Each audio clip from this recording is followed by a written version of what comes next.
Hi guys, welcome back to a new episode of How to Log In. Today in this video, I'm going to show you how you can log into your Socratic account. Keep watching the video till the end. To log into your Socratic account, firstly go ahead and launch open your Socratic application.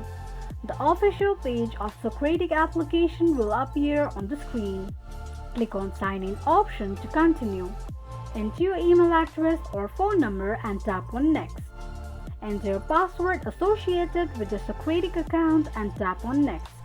Tap on I agree to the terms and conditions of Socratic application, and that is how you will be able to log into your Socratic account quickly and easily just in few steps.